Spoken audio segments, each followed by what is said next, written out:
ಅವರು ಸೂಚಿಸುವ ಒಬ್ಬ ಸದಸ್ಯ ಗಿಲ್ಲಿ ಕಾಮಿಡಿ ಒಂದು ಬಿಟ್ರೆ ಬೇರೆ ಯಾವ್ದ್ರಲ್ಲೂ ತಪ್ಪಿಸ್ಕೊಂಡೇ ಓಡಾಡಿದ್ದಾರೆ. ಟಿಕೆಟ್ ಪಡೆಯಲು ಔಟ್ ಆಗುತ್ತಾರೆ.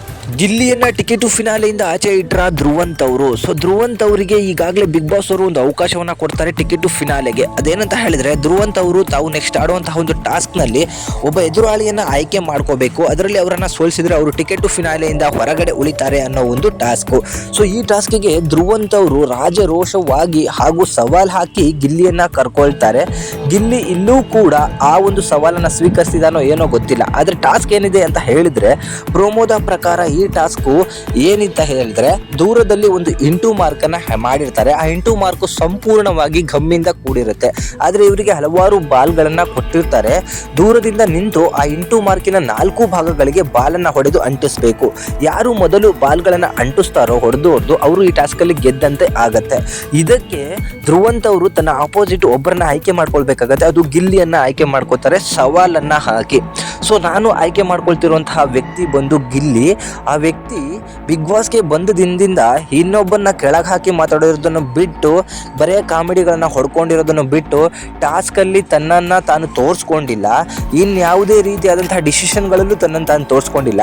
ತಾಕತ್ತಿದ್ರೆ ಈ ಟಾಸ್ಕ್ ಅನ್ನ ಗೆದ್ದು ತಾನೇನು ಅಂತ ಹೇಳಿ ಪ್ರೂವ್ ಮಾಡ್ಕೊಳ್ಳಿ ಅಂತ ಹೇಳಿ ಒಂದು ಲೈವ್ ಅವಾಜನ್ನ ಹಾಕ್ತಾರೆ, ಲೈವ್ ಚಾಲೆಂಜ್ ಅನ್ನ ಹಾಕ್ತಾರೆ.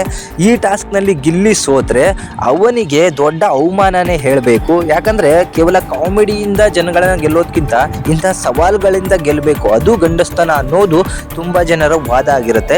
ಈ ಗಂಡಸ್ತನದ ಚಾಲೆಂಜ್ ಅಲ್ಲಿ, ಈ ಟಿಕೆಟ್ ಫಿನಾಲೆ ಚಾಲೆಂಜ್ ಅಲ್ಲಿ ಗಿಲ್ಲಿ ಅವರು ಧ್ರುವಂತ್ ಅವ್ರನ್ನ ಸೋಲಿಸಿದ್ದಾರೋ ಅಥವಾ ಧ್ರುವಂತೆ ಗಿಲ್ಲಿಯನ್ನ ಸೋಲಿಸಿ ಟಿಕೆಟ್ ಫಿನಾಲೆ ಅನ್ನೋ ಒಂದು ಟಾಸ್ಕ್ ಇಂದ ಹೊರಗಡೆ ಇಟ್ಟಿದ್ದಾರೋ ಕಾದು ನೋಡಬೇಕು.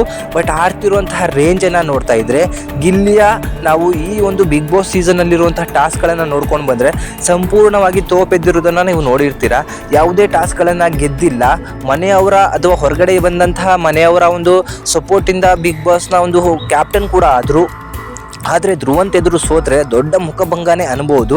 ಬಟ್ ಧ್ರುವಂತ್ ಅವರು ಈ ಟಾಸ್ಕನ್ನ ಗೆದ್ದಿದ್ದಾರೆ ಅಂತ ಹೇಳಿ ಎಲ್ಲೋ ಒಂದು ಕಡೆ ಗೊತ್ತಾಗ್ತಾ ಇದೆ. ಸೊ ಗಿಲ್ಲಿಗೆ ಇದು ದೊಡ್ಡ ಅವಮಾನ ಅಂತಾನೆ ಹೇಳ್ಬೋದು. ಈ ಟಾಸ್ಕಲ್ಲಿ ಗೆದ್ದಿದ್ದರೆ ಗಿಲ್ಲಿ ಧ್ರುವಂತ್ ಹಾಗೂ ಅಶ್ವಿನಿ ಅವ್ರನ್ನ ನಿಂತ್ಕೊಳ್ಳೋಕೆ ಬಿಡ್ತಾ ಇರಲಿಲ್ಲ. ಆದರೆ ಅವರು ಮಾಡಿದಂತಹ ಹಲವಾರು ಅವಮಾನಗಳಿಗೆ ಧ್ರುವಂತ್ ಅವರೀಗ ಟಾಸ್ಕ್ನ ಮೂಲಕ ಉತ್ತರ ಕೊಟ್ಟು ಅವನನ್ನು ಟಿಕೆಟ್ ಫಿನಾಲೆಯಿಂದ ಹೊರಗಡೆ ಇಟ್ಬಿಟ್ಟಿದ್ದಾರೆ. ಸೊ ಇದನ್ನು ನಾವು ಸಂಪೂರ್ಣವಾಗಿ ತಿಳ್ಕೊಬೇಕಂದ್ರೆ ಪ್ರೋಮೋದಿಂದ ನಾವು ಈ ಎಪಿಸೋಡನ್ನೇ ನೋಡಬೇಕಾಗತ್ತೆ. ಇದರ ಬಗ್ಗೆ ನಿಮಗೆ ಏನಿಸುತ್ತೆ ಅದನ್ನು ಕಮೆಂಟ್ ಮಾಡಿ ತಿಳಿಸಿ. Thank you.